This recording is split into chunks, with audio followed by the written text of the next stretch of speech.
Ahojte, tu je Snakes a vítajte pri najnovšom videu zo série Filmová logika a chyby. V roku 1985 vznikol jeden z ikonických kultových sci-fi filmov s názvom Návrat do budúcnosti od režiséra Roberta Zemeckisa. Film, v ktorom hlavní hrdinovia cestujú do budúcnosti a zároveň do minulosti, sa radí medzi top 50 najlepších filmov. No a ja som si práve tento film vybral do dnešného videa, kde si ukážeme 10 filmových preklepov a 10 filmových chýb, ktoré sa objavili v tomto filme. Nebudem to zbytočne naťahovať a poďme rovno na to.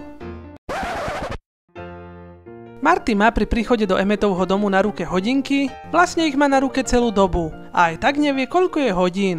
Musí mu to povedať až Emmet cez telefón. Emmetovo diaľkové ovládanie funguje aj bez batérie. Pri detailnom zábere vidíme, že ovládač nemá žiaden výkon. Dvere do maštálne, do ktorých vletel Marty, boli otvorené, no v ďalšom zábere ich prebudená rodinka znova otvára. Inak do maštálne vošiel predom auta a po otvorení dverí do maštálne je auto zrazu narubí. Zaujímavé. Ako dokázali prepojiť modernú kameru na televíziu v roku 1955, kde bola videotechnika na bode mrazu? 3D okuliare v roku 1955? To mi nevychádza. Martyho otec George z minulosti začne vrieskať uprostred noci na celú izbu, potom čo ho Marty prezlečený za mimozemšťana prepadne. A samozrejme, že nikto v celom dome sa na jeho vrieskanie nezobudí.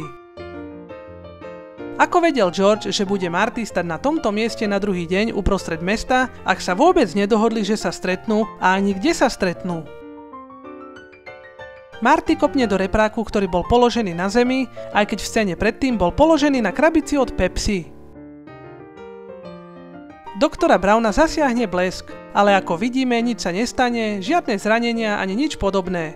Vedie to len 100 miliónov voltov, nič hrozné. Dve rozdielne autá majú tú istú poznávaciu značku. Prvé je auto, ktoré zrazilo Martyho a druhé je náhodné auto na ulici. Potom, čo hodiny odbijú 10 hodín, sa Emmet zavesí na sochu Levice. V jednom momente môžeme vidieť Emmetovo istiace lano.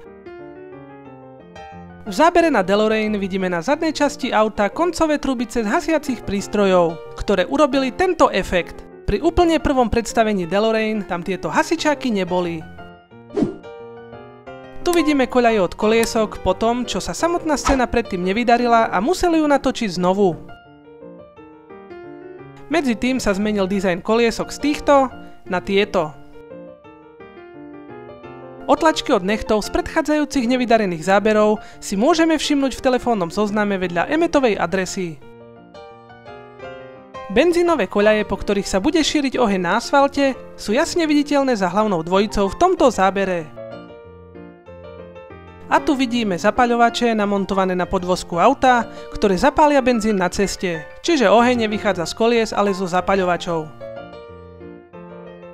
V tomto zábere máme možnosť vidieť, že v aute vedľa Martyho sedí ďalší človek, aj keď v ňom mal sedieť len samotný Marty. Na poznávacej značke DeLorean sa v závere filmu odráža hlava člena štábu spolu s kamerou. Na dnes je to z dnešného videa všetko. Dole do komentára mi napíšte, do ktorého obdobia v histórii by ste sa radi vrátili v čase, ak by ste mali k dispozícii stroj času.